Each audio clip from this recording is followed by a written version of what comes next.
السلام عليكم ورحمة الله وبركاته. معاكم أسرار ست البيت. النهاردة إن شاء الله هنعمل تخزينات، باقي تخزينات رمضان. هنخزن السبانخ زي ما أنا قلت لكم قبل كده، زي ما طبخناها المرة اللي فاتت. قلت لكم إن أنا هجيبها وأفرزها معاكم بطريقة سهلة خالص وخفيفة. زي ما قلت لكم ان انا كان نفسي اجيبها في الطبخه بتاعت المره اللي فاتت، اللي فيها الحته الحمراء دي. الحته الحمراء دي بتدي تسكيره حلوه كده للسبانخ. انا جايبه كميه اهي قدامكم زي ما انتم شايفين. غسلتها غسله كويسه، نجحتها في خل وشطفتها كذا مره. وانا السبانخ ما بحبش اغسلها بعد ما بتتقطع، لان الفايده بتاعتها بتروح في ايه، في الغسيل. انا هنضفها معاكم دلوقتي. اي ورقه صفرة بشيلها وننضف مع بعض السبانخ ونقطعها ونشوف تخزينها ازاي. اي ورقه صفرة هشيلها بالطريقه دي اهو. انا غسلتها غسله كويسه اهي زي ما انتم شايفين اهي. هقطع الحته دي اهي وايه، وانضف اللي فوق دي كده اهو اهي، واخدها برضو وهقطعها معاكم اهي. هقطع الحتت اللي فوق اهي. اي حاجة ملهاش لازمة هشيلها اهي.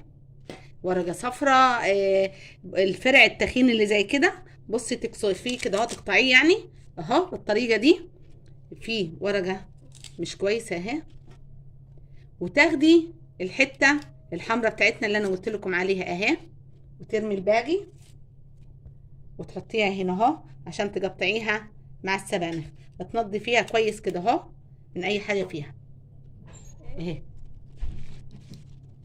بالطريقه دي اهي اهي.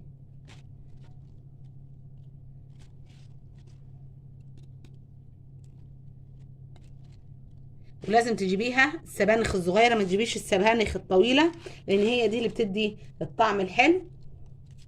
ودلوقتي الموسم بتاعها نجيبها ونخزنها قبل ايه، قبل الموسم بتاعها ما يخلص اهي. ننضف كويس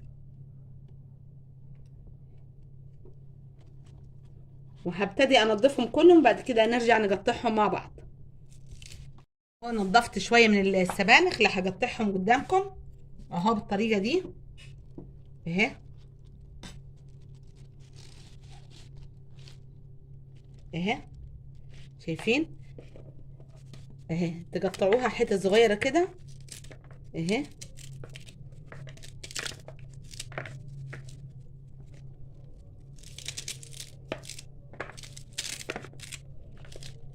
السبانخ ما تقطعهاش رفيعه، لان هي هتدبل منك في الفريزر، وهتبقى حتت كده صغيره مش هتظهر في الاكله بتاعتك. خليها كبيره كده محمله حلوه كده اهو اهي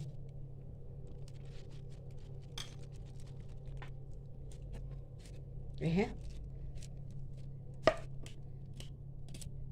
اللحمه ده بيدي طعم حلو خالص زي ما قلت لكم اهي. انا لما طلعت اشتريته حاولت ان انا اجيب السبانخ الصغيره واللي فيها الحته الحمراء دي، الدماغ الحمراء دي اهي.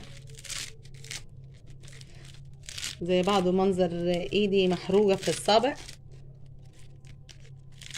من الفرن طبعا. انتوا عارفين ستات البيوت دي ما بتخلاش من اللسعات في الافران وفي البوتاجاز اهي.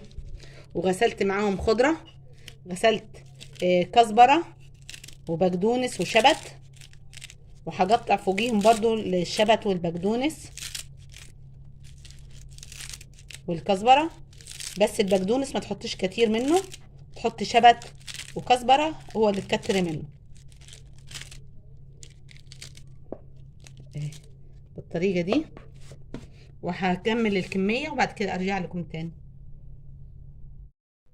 وادي اهي السبانخ بعد ما قطعتها اهي بالشكل ده. انا عايزاها تبقى محمله بالطريقه دي.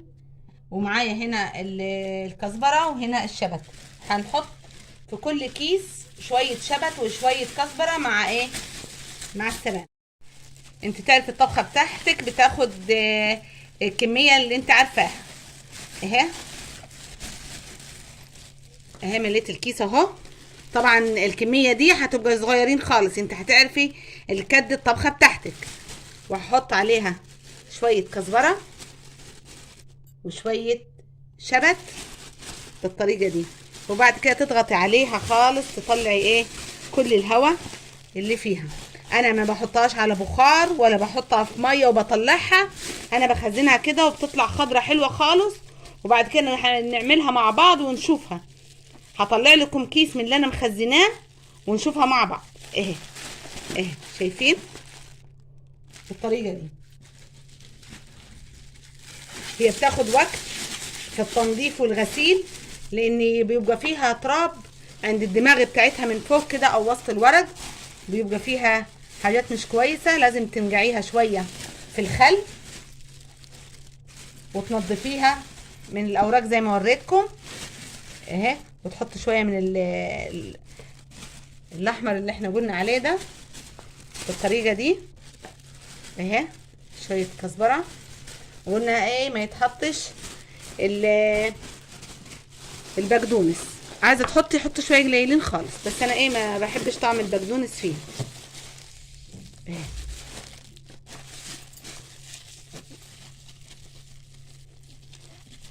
اهي بالطريقه دي اهي.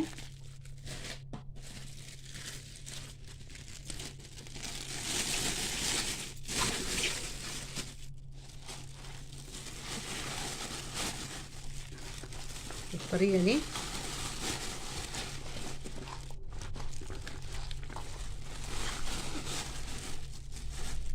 اهو.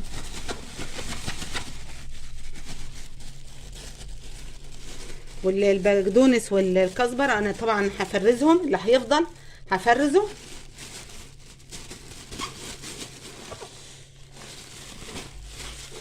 وادي اهو بعد ما كيستهم حطيت مع السبانخ زي ما وريتكم، حطيت شويه شبت وشويه كزبره وطلعوا معايا 4 اكياس. انا كنت جايبه 4 ربط، طلعوا 4 اكياس. وطبعا هجيب تاني عليهم، بس انا قلت لازم اوريكم.